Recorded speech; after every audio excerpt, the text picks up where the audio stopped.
ये बहुत बड़ा चैलेंज है मुसलमानों के लिए। ये दज्जाली दुनिया हमारे सामने खूब खोले खड़ी है और उसमें हम बल्कि हमारी पूरी कौम, कुछ लोग शौकीन तौर पर, कुछ लोग लाशौरी तौर पर उसमें दाखिल होते जा रहे हैं।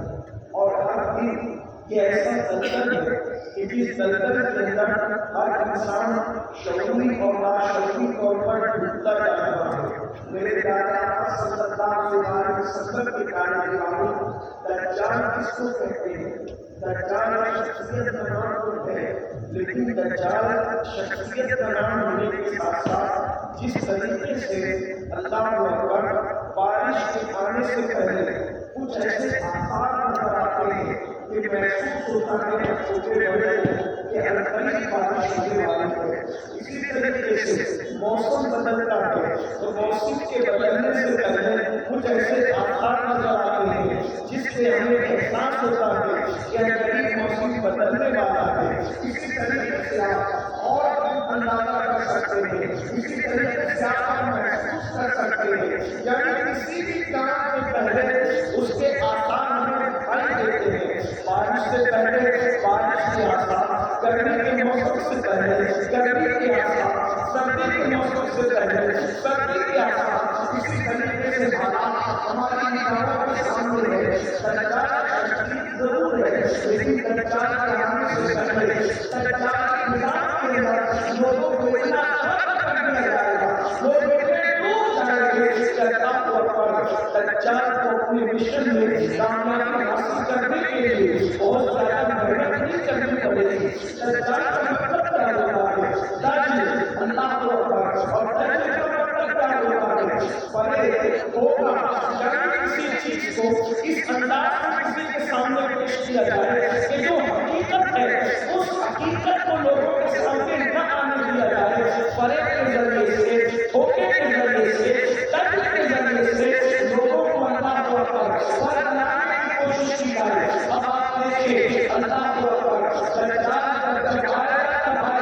लेकिन दज्जाली निजाम हमारे जवानों को किस तरीके से अपने अंदर अल्लाह आता जा रहा है, अपने दलदल में डुबोता जा रहा है। और याद रखना, जितने लोग मेरे सामने मौजूद हैं, कितने अक्सरियत जवानों की है, मेरी कौम के जवानों, अगर आज हमने दज्जाली निजाम के झूठ को, मकर को, फरेब को और उनके बदतरीन मंसूबों को महसूस नहीं किया तो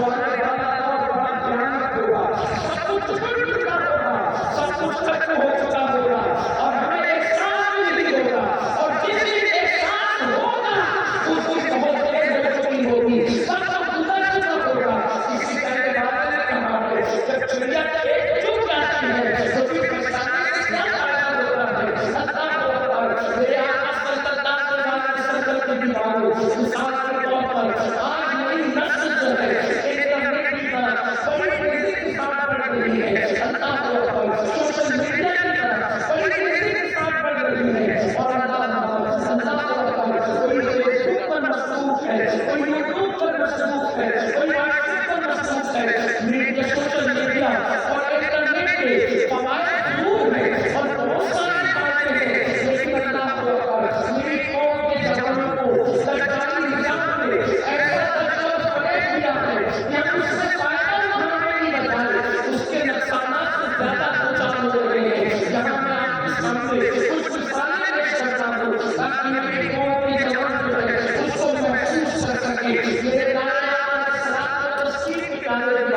आप मुझे बताएं कि जो दज्जाली निजाम में इंटरनेट पर अपने बच्चे गाड़ सकते हैं, उसमें गंदी वेबसाइट जिसके अंदर गंदी फिल्में, गंदे नमाज़ें बताए जाते हैं। मैं यहाँ किसी से हाथ नहीं जुबाना चाहता और मैं किसी को जलील करवाना चाहता हूँ। एक बात अच्छी तरह याद रखना, हमारे यहाँ इस्लाम में सबसे बड़ी गुनाह करते हैं तो अपने मुसलमान भाइयों को जलील करना है या जलील करना है। अल्लाह को अकबर, इसलिए जलसों में जलील करने नहीं बुलाया जाता, बल्कि मैं ना वाला वहाँ पर दिक्कत वाला बाहर ना पूछो। हमारे सामने बैठे हुए लोग होते हैं, हम ना हमारी देख रहा हूँ कुछ कनेक्शन नहीं है। आप बताने की जरूरत नहीं, आप जवान, मेरा हर जवान अपने आप में डूब करके सोचे, अपने मन में डूब करके सोचे, सच्चाई का हिस्सा बन रहे हो कि नहीं बन रहे हो, सच्चाई बड़े शिकार हो रहे नहीं हो रहे हो, अल्लाह तो अकबर।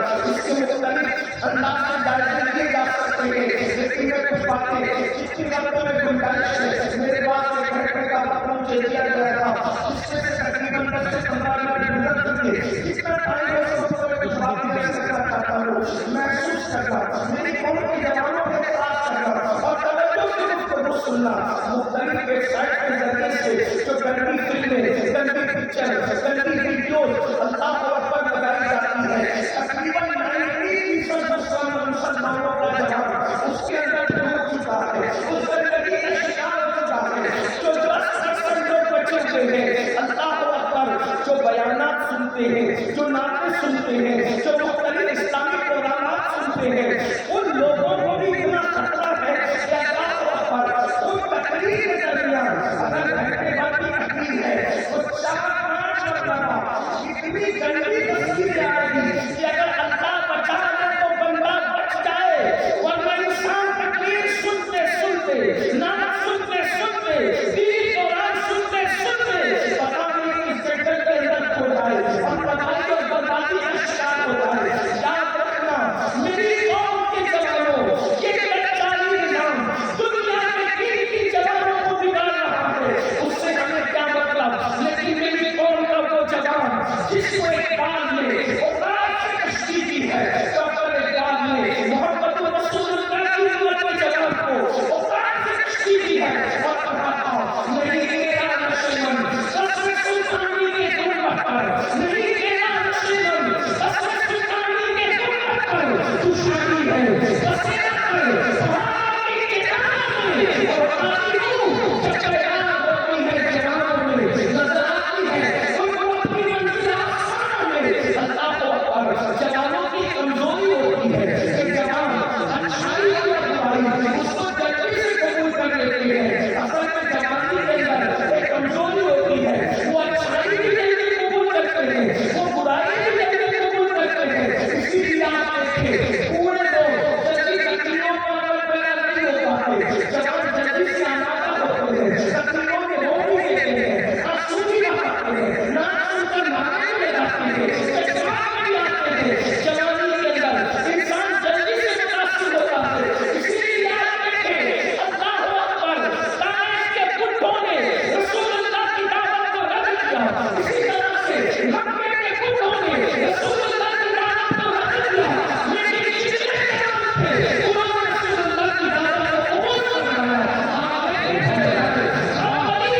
मक्कतुल मुकर्रमा में जितने इस्लाम कबूल करते हैं उन सबकी तादाद जितने जवानों की है, अल्लाह अकबर, सैयदना सिद्दीक़ अकबर उनमें सबसे ज्यादा उम्र दराज थे, उनकी उम्र 38 साल जब उन्होंने इस्लाम कबूल किया तो 38 साल के थे। हालांकि 38 साल में भी बुढ़ापा शुरू नहीं होता, यानी सहाबा में सबसे बड़ा मक्कतुल मुकर्रमा में सैयदना सिद्दीक़ अकबर है और उनकी उम्र 38 साल की थी जब उन्होंने इस्लाम कबूल किया। इसीलिए तो सैयदना अनस इब्न मालिक रज़ियल्लाहु ताला फरमाते हैं कि जब अल्लाह के रसूल सल्लल्लाहु अलैहि वसल्लम हिजरत करके तशरीफ लाए मदीने मुनव्वरा तो उस वक्त अल्लाह अकबर कोई भी हमारे यहाँ सफेद रेश नहीं था सिवाय अबू बकर सिद्दीक के, वो मेहंदी लगाते थे और मेहंदी की वजह से उनके बाल जो है बिल्कुल लाल शुद्ध थे। अल्लाह अकबर, अल्लाह अकबर, अल्लाह फरमाए मेरे आका सलात व तस्लीम के काले दीवानों, तो जवानों की ये कमजोरी है कि वो अच्छाई को भी जल्दी कबूल करते हैं और वो बुराई को भी जल्दी कबूल करते हैं। और खास तौर पे मुस्लिम जवानों को टारगेट किया जा रहा है, कभी नशे के एतबार से, कभी ज़िना के एतबार से, कभी गंदी फिल्मों के एतबार से, और इस कदर इसके अंदर इसको महसूस करने की कोशिश की जा रही है कि हालात का इदराक न हो सके। दुनिया के अंदर जितनी भी तबाही मचे मुस्लिम जवान फेसबुक पर ही डूबा रहे, यूट्यूब की दुनिया ही में कर रहे, वेबसाइट की दुनिया ही में कर रहे, सिनेमा की दुनिया ही में कर रहे, गंदी फिल्मों की दुनिया ही में कर रहे। उसको एहसास न हो सके कि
जिस मजहब में निगाह के तकद्दुस का आनंद है, खासतौर पर जवानों की तवज्जो, जिस कौम के अंदर निगाह के तकद्दुस का आनंद है, अल्लाह अकबर, सैयदुल कायसा हज़रत जुनैद बगदादी फरमाते हैं, हो सके तो औरतों के कपड़ों को देखने से भी बचा करो।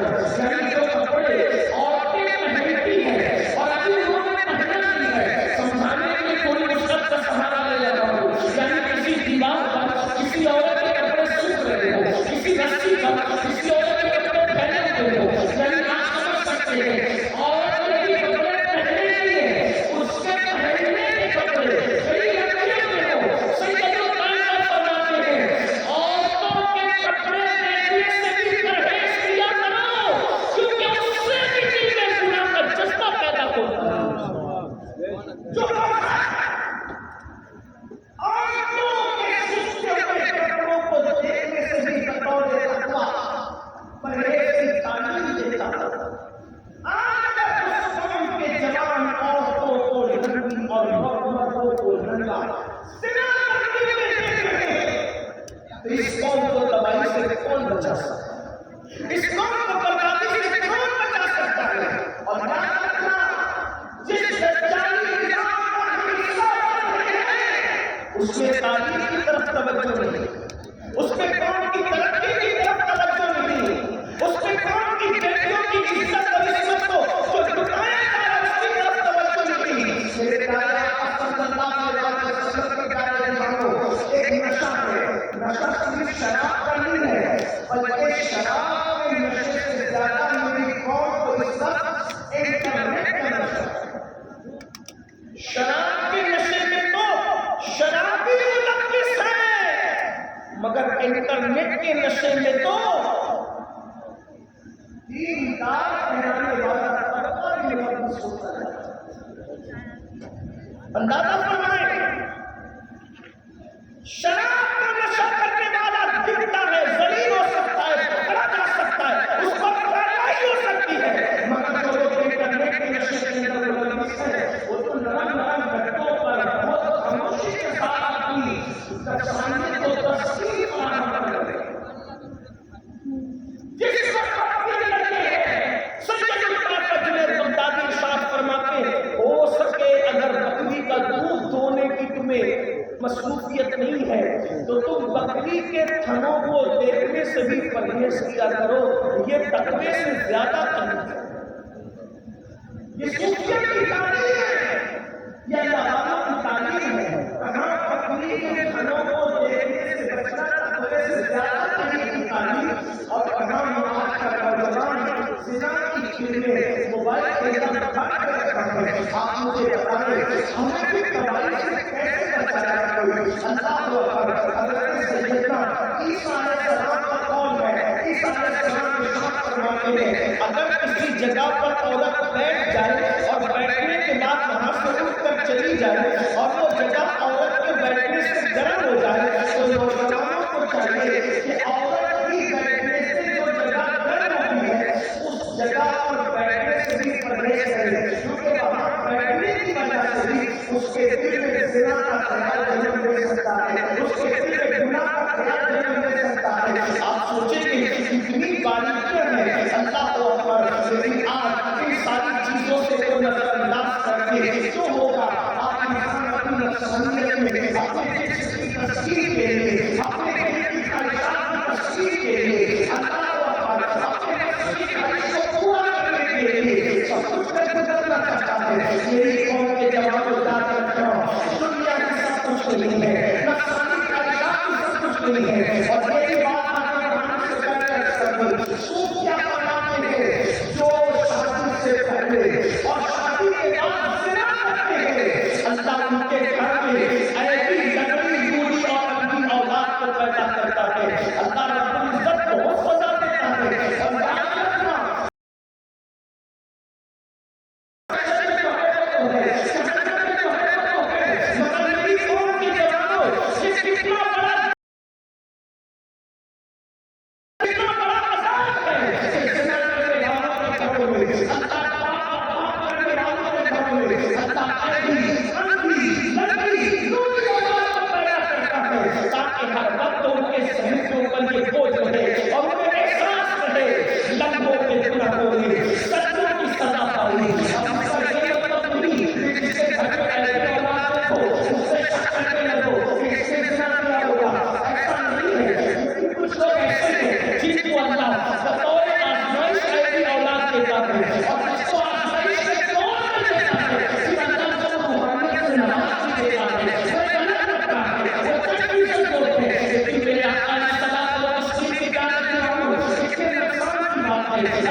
गुनाहों के दलदल से निकलना पड़ेगा, इंटरनेट के जंगल से निकलना पड़ेगा और हमें इंटरनेट का उतना ही इस्तेमाल करना होगा जितना इस्तेमाल हम दवा का करते हैं, जितना इस्तेमाल हम ग़िज़ा का करते हैं, जितना इस्तेमाल ज़रूरत के मुताबिक और चीज़ों का करते हैं। इसको नशे की शक्ल में अपने ऊपर तारीफ मत करो। ये इंटरनेट की दुनिया ही का मामला है। हम बेमुरब्बत हो गए, हम खुद गर्क हो गए। अल्लाह को अकबर, बेमुरब्बती का आनंद देखिए। मैं आपको मिसाल के जरिए समझाता हूँ। बाप भी बेमुरब्बत हुआ, माँ भी बेमुरब्बत हुई, बेटा भी बेमुरब्बत हुआ, बेटी भी बेमुरब्बत हुई। अब इंटरनेट के नुकसानात देखें, फायदों को मैं इनकार नहीं कर रहा हूँ। मोबाइल हमारे पास भी है, आपके पास भी है, इंटरनेट हमारे पास भी है, आपके पास भी है। लेकिन जरा तवज्जो करना, देखिए 4 लोग बैठे हुए हैं, बेटी है, बेटा है और माँ बाप है। पहले 4 बैठे थे, तो बैठने के बाद क्या करते थे? माँ बाप औलाद से मुखातब होते थे, बातचीत होती थी। माँ औलाद को प्यार की बातें करती, माँ बाप के साथ औलाद प्यार की बातें करती, मोहब्बतों के जाम एक दूसरे से शेयर किए जाते थे। लेकिन आज घर में अंदाजा करना, 4 घर में बैठे हुए हैं, एक ही छत के नीचे रहते हैं। अल्लाह अकबर, बच्चे स्कूल से आए, माँ बाप अपने काम से फारिग हुए, लेकिन आप देखिए चारों के हाथ में मोबाइल है, वो भी मोबाइल देखते हैं, ये भी मोबाइल देखते हैं। रिश्ते कहाँ गए? रिश्तों की मोहब्बत कहाँ गई? देखा आपने रिश्तों को कैसे कट किया गया है, खुदगर्जी कैसे जन्म ले रही है। अल्लाह अकबर, मुझे बताओ जिस मज़हब की तालीम दी हो कि माँ बाप का चेहरा मोहब्बत के साथ एक मर्तबा देखो, तो अल्लाह रसूल हर जगह करना है। वो क्या करना चाहिए? अगर माँ बाप कहते हो तो किताबों का मुताला न करो। अगर माँ बाप कहते हो तो किताबों का मुताला न करो, इसलिए कि उनके चेहरे की ज़ियारत करा करो, इसलिए कि किसी का बोलने से जो सवाल नहीं मिलेगा। और अगर किताब पढ़ना ही पड़े तो पहले अपने माँ बाप से इजाजत ले लो। अगर वो तुम्हें इजाजत दे तो उसके बाद किताब का मुताला करो। अब आप मुझे बताएं, वो इल्म, वो किताब जिसके मुताले का, जिसके हासिल करने का हमें हुक्म है, जब माँ बाप मौजूद हो तो उनकी मौजूदगी में किताब पढ़ना, अदब के खिलाफ सबक किया जाता है, उसकी बातों के बगैर किताब पढ़ना, अदब के खिलाफ सबक किया जाता है। अब माँ बाप मौजूद हो और आपकी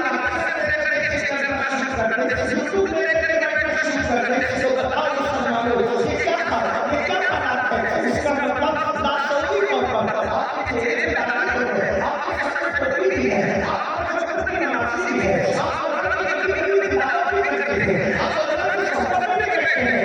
लेकिन बताओ लाशौरी तौर पे दज्जाली निज़ाम का शिकार हुए कि नहीं आप? कि आप अपने घर के अंदर माँ बाप को मुक़द्दस रिश्ता, मेरे भाइयों अल्लाह को अकबर, अगर माँ बाप की बात की जाए, अल्लाह की इज्जत की कसम, ये वो मुक़द्दस लोग हैं जिन्हें माँ बाप कहते हैं।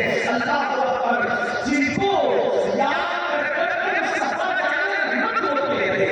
अल्लाह के रसूल अलैहिस्सलाम की आंखों में आंसू देखे गए तो सहाबा किराम ने पूछा, या रसूल अल्लाह आप क्यों रो रहे हैं? रोने की वजह क्या है? तो मेरे आका ने फरमाया, आज मुझे मेरी अम्मी सैयदा आमिना की याद आ रही है। अंदाज़ा तो फरमाए वो रसूल जिसके घर में किसी चीज़ की कमी नहीं है, जिसके घर में इजाज़त के बगैर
तो फिर तलवाए मुस्तफा का आलम है। लेकिन बताएं तो सही, हुजूर लेकिन मेरे आका का सलाम को रोके हुए देखा गया, उस शख्स क्यों हो रहे तो मैं मेरी अम्मी की लेकिन उस माँ की अजमत का भी कोई अंदाजा लगाए। पूरी कायनात जिसकी याद में आंसू बहाती है, पूरी कायनात जिसकी याद में आंसू बहाती है, वो जाने कायनात मुस्तफा जाने रहमत की ज़ात है। और वो जाने कायनात जिसको याद करके आंसू बहाता वो जाने कायनात। तवज्जो फरमाएं, मेरी कौम के जवान बहुत गौर से सुनने की बात, मेरी माँ और बहनों के लिए वो जाने कायनात, वो जाने कायनात जिस सैयदा आमिना के लिए हो गए अपनी अम्मी को याद करें और फरमाए कि मेरी अम्मी की याद आ गई इसलिए मैं रो दिया, और उससे बड़ा जुमला फरमाया, काश मेरी अम्मी अगर आज हयात होती तो कितना अच्छा होता। कुदरत ने जिसको मौत और हयात का इख्तियार बनाया, वो कहे काश मेरी अम्मी हयात होती तो कितना अच्छा होता। साहबे किराम ने आका की तरफ सवालिया की आवाज़ से देखा, कितना अच्छा होता। आका फरमाते हैं मैं तुम्हें नमाज पढ़ा रहा होता और मेरी अम्मी को मेरी जरूरत पेश आती और मेरी अम्मी मुझे आवाज देती तो मैं अम्मी के नमाज को छोड़कर अम्मी की आवाज पर अब मैं एक बात और करके आगे बढ़ना चाहता हूँ। अगर उस तरफ जाऊंगा तो लंबी होगी। आजकल नौजवान कहते हैं मौलाना ये मसला क्या है, मसला क्या है। आप लोग कहते हैं इसके पीछे नमाज मत पढ़ो, उसके पीछे नमाज मत पढ़ो, इसी के पीछे पढ़ो और इसी के पीछे पढ़ो। मैं लंबी बात करने की बजाय एक जुमला करता हूं। आप मुझे बताएं, अगर आपकी अम्मी को कोई गाली दे, मिसाल के तौर पे हमारे उलमा ऐसे नहीं है लेकिन सिर्फ समझाने के लिए, हमारे मुफ्ती मंजर साहब बैठे हुए, चिश्ती साहब और नाज़िम साहब बैठे हुए, इनसे पूछिए कितना भी नेक आदमी हो, मुत्तकी हो, परहेज़गार हो, मुनाफी हो, मुफ़्ती हो, मुज़क्किर हो, आदी हो, शहीद हो, मुहद्दिस हो, कुछ हो, अगर वो आपकी अम्मी को गाली दे और आप वो गाली सुन ले तो इतना नेक और मुत्तकी होने के बाद आप उसके पीछे नमाज पढ़ेंगे? अगर पढ़ेंगे तो हाथ उठा के बताएं, मुझे पता चले कि आपकी बस्ती में कितने बेगैरत हैं। मुझे बताएं, आपकी अम्मी को कोई गाली दे तो कितने लोग मुसलमान के पीछे नमाज पढ़ेंगे? कोई पढ़ेगा? नहीं पढ़ोगे तो बोलो कि ऐसी पाबंदी नहीं है बोलने की।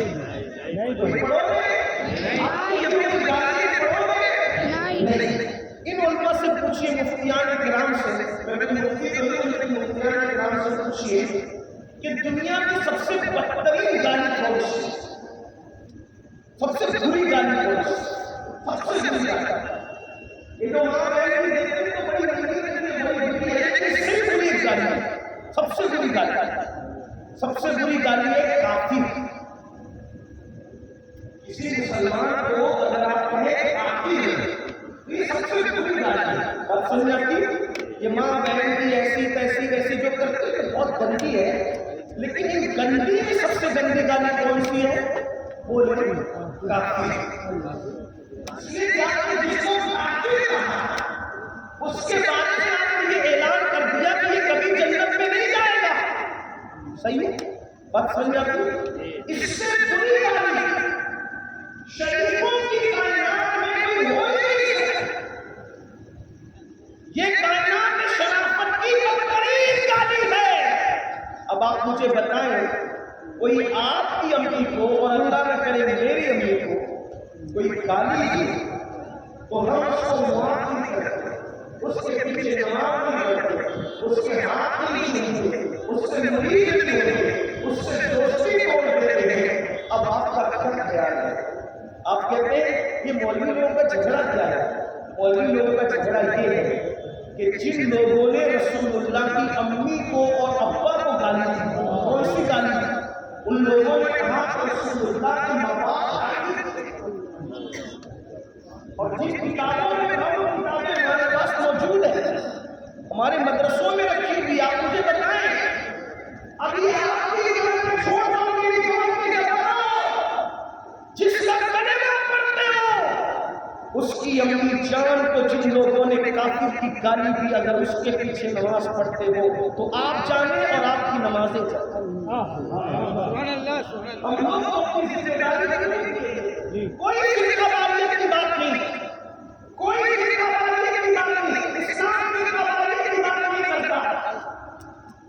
अहले सुन्नत व जमात ये कोई फिरका नहीं है, ये जमात है, ये सवाब आदम है।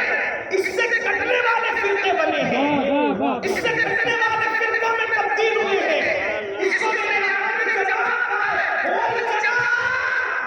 जमात है, ये टुकड़ी नहीं है, ये लहर नहीं है, ये बहर है। और इस लहर से जो कटा उसकी नहर भी हमेशा के लिए खुश्क हो, जितने तक नहीं चले और उसके बाद हमेशा के लिए उनका खात्मा हो गया। कहाँ गए मुसलमान के, कहाँ गए मुसलमान के जो तस्लीम किधर गायब हो गए, किधर गए मुजरी, किधर गए जबरी, किधर गए कदरी। तो आप जब टिमटिमा रहे हैं उनका भी खात्मा हो जाएगा, उन्हें खुश्क हो जाएगा। लेकिन समंदर का कभी खुश्क हुआ था न है, न खुश्क हो सकता है। जिस समंदर में कलमा दो साल से गरीब मां कैसे लोगों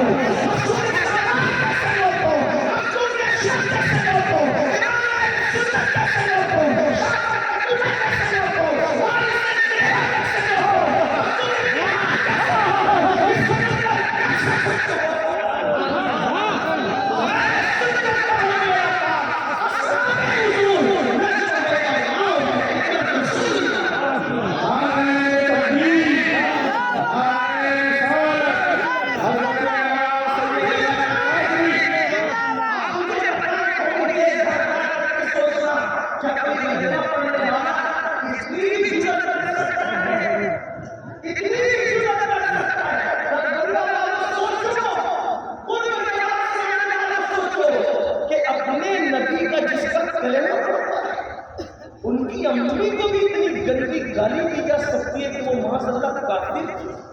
उनके बाबा जान को भी आप मुझे बताएं, यार किसी शराबी की गोद में मेरे बेटा पैदा नहीं हो सकता, तो किसी काफिरा की गोद में सैयदुल अंबिया की विलादत कैसे हो सकती है? आप मुझे बताएं सही। एक बात आपसे कहूं, बात निकल आई, एक बात पढ़े लिखे लोग नजर आते हैं और आवाज़ों को नजर आते हैं, अच्छे से सुन रहे हैं। कभी आपने सोचा जो सच्चा मोती है वो कैसे बनता है? सच्चा मोती बनता कैसे? मोती तो बहुत होते हैं, कुछ मशीनों में बनते हैं, लेकिन सच्चा मोती कैसे? जो सच्चा मोती बनता है वो सीप में बनता है। सच्चा मोती इसमें बनता है, सदफ में सीप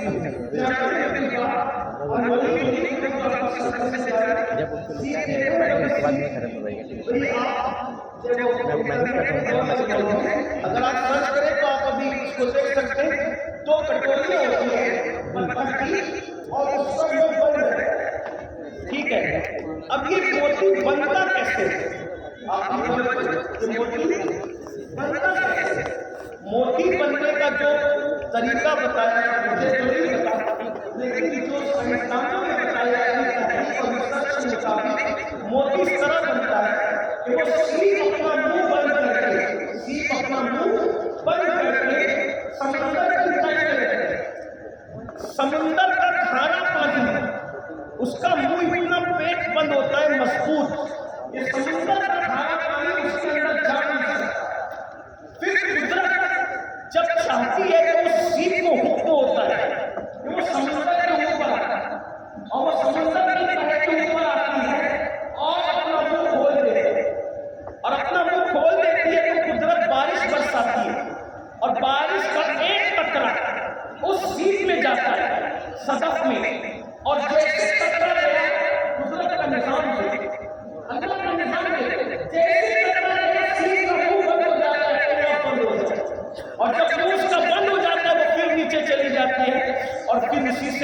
बनता है।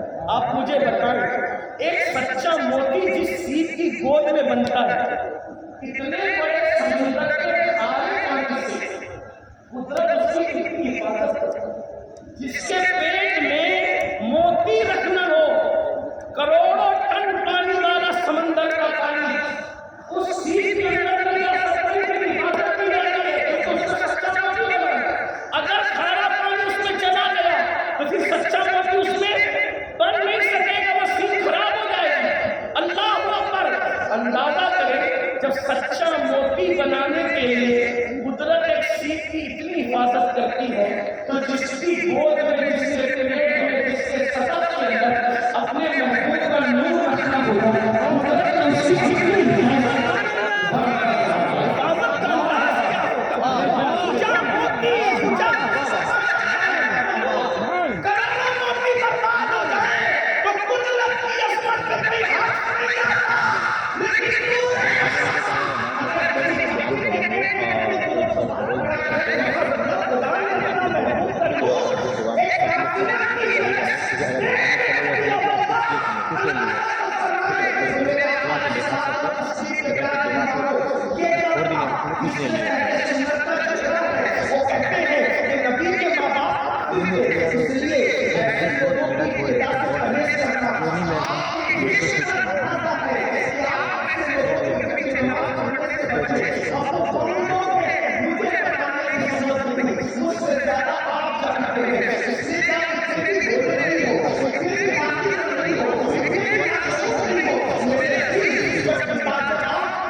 तौर पर इलाज का काम नहीं कर सकता।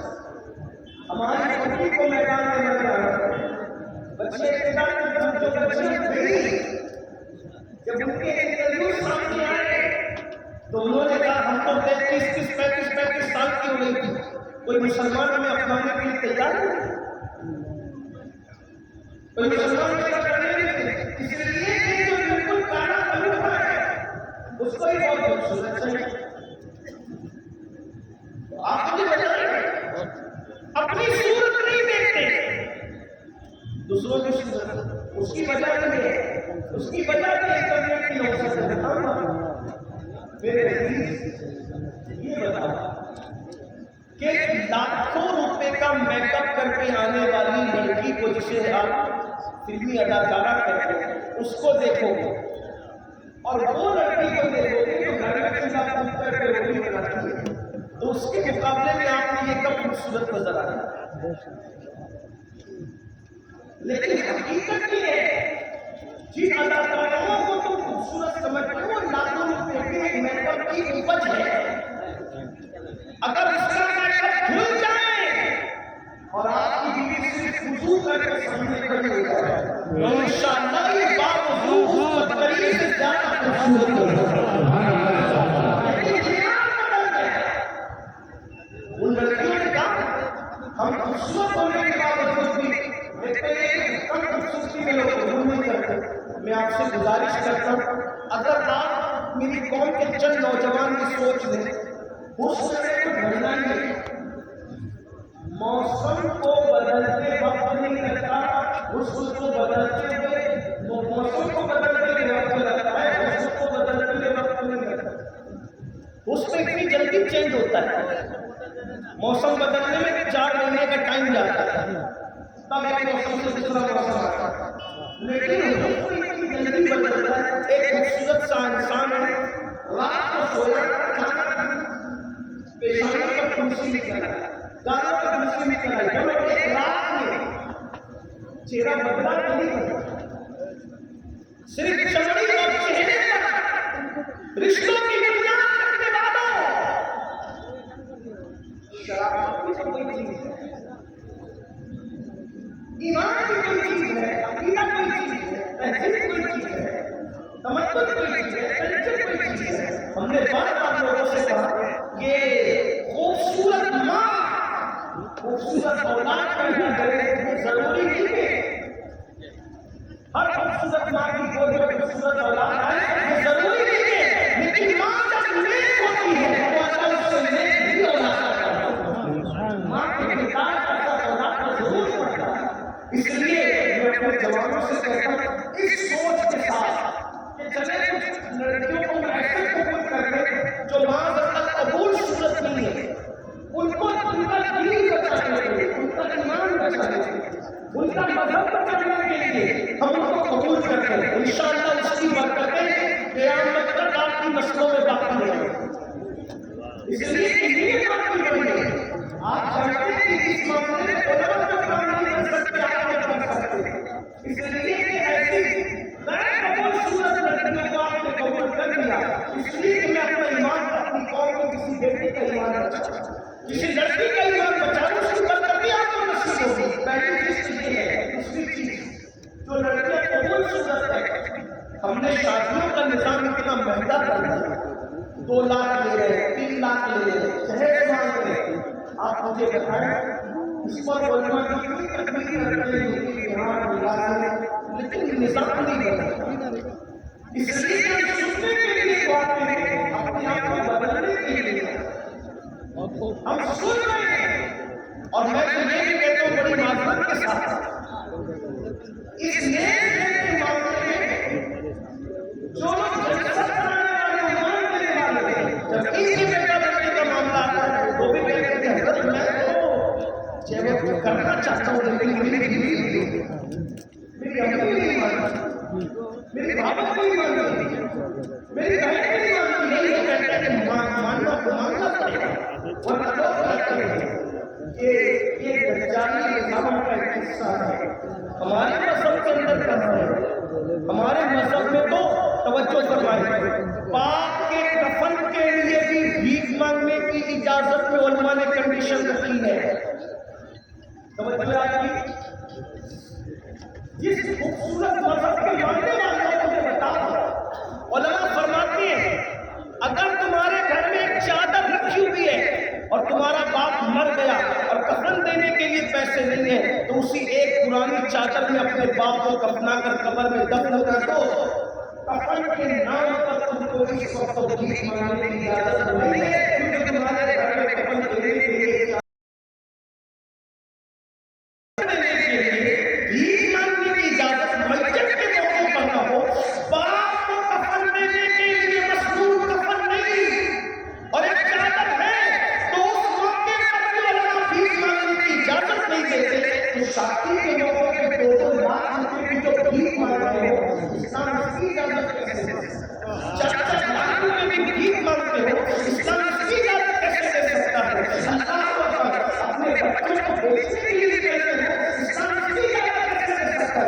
और याद रखना, अल्लाह के रसूल सल्लल्लाहु अलैहि वसल्लम ने इरशाद फरमाया कि जो अल्लाह रब्बुल इज्जत के अलावा किसी से मांगे सवाल करे, अल्लाह नाराज होकर कहता है मेरे बंदे तू मुझसे मांगने की बजाय मेरे बंदों से मांग रहा है, तो जा पूरे सवाल का एक ऐसा देखिए देख लिया आपने तो हम लोग फिलहाल शादी का प्रोग्राम करने जाने जा रहे हैं, इसके बारे में मुझे थोड़ा सा यहाँ पर समझने में जो आपकी बात रखी है।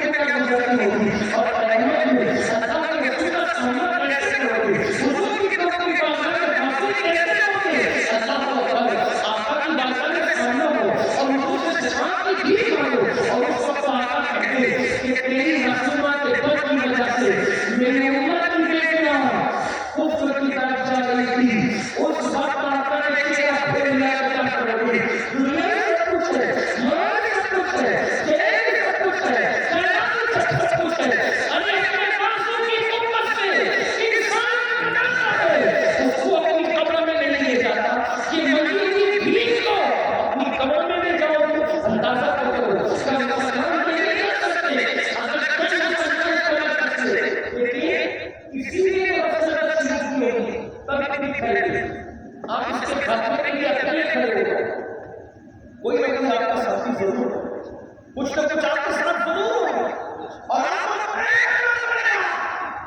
हम इन रसूमात को देखकर खत्म करें और अच्छे काम का आगाज जो करता है जब तक वो अच्छा काम दुनिया में रहेगा अल्लाह ताला उसका सिला अच्छा काम करने वाले को अता करता है और जिसने बुरे काम की बुनियाद रखी मिशका शरीफ की हदीस पाक का मफहूम जिसने बुरे काम की बुनियाद रखी जब तक वो बुरा काम दुनिया में रहेगा उसका वबाल उस बुनियाद रखने वाले के सर पे आता है।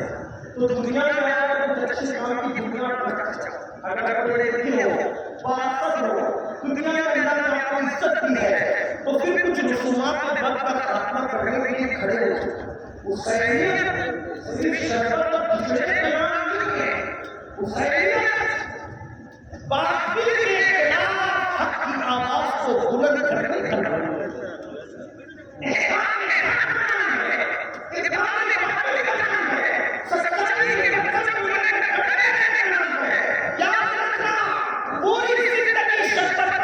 करते रहोगे और रसूमात के बदले में मुब्तला रहोगे तो हुसैनियत से कभी गुजर भी नहीं हो सकता। लेकिन अगर हक की आवाज बन करके अल्लाह की रज़ा के लिए खड़े होंगे इंशाअल्लाह कल क़यामत के लिए इमाम हुसैन के नाम की कलाम को सीने से लगाने के लिए तैयार होंगे कि अल्लाह अकबर और पूरे भयानक हालात से गुजरा जा रहा है। हालात की जब वो होते जा रहे हैं एक बार आपको कहना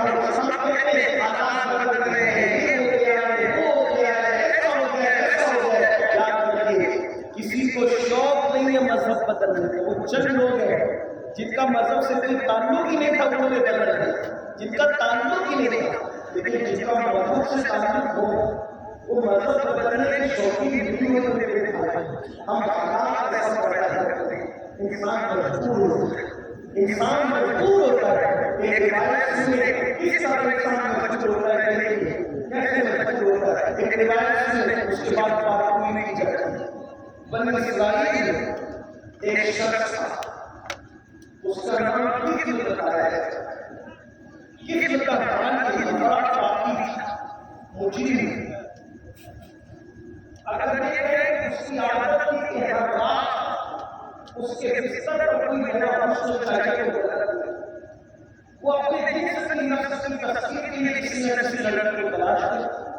एक दिन वैसे नए शिकार की तलाश में मिलता तो उसने देखा कि मोहल्ले की खूबसूरत लड़की लोगों से मदद मांग रही कि मेरी मदद तो जरूरत उसको पैसे की नहीं उसको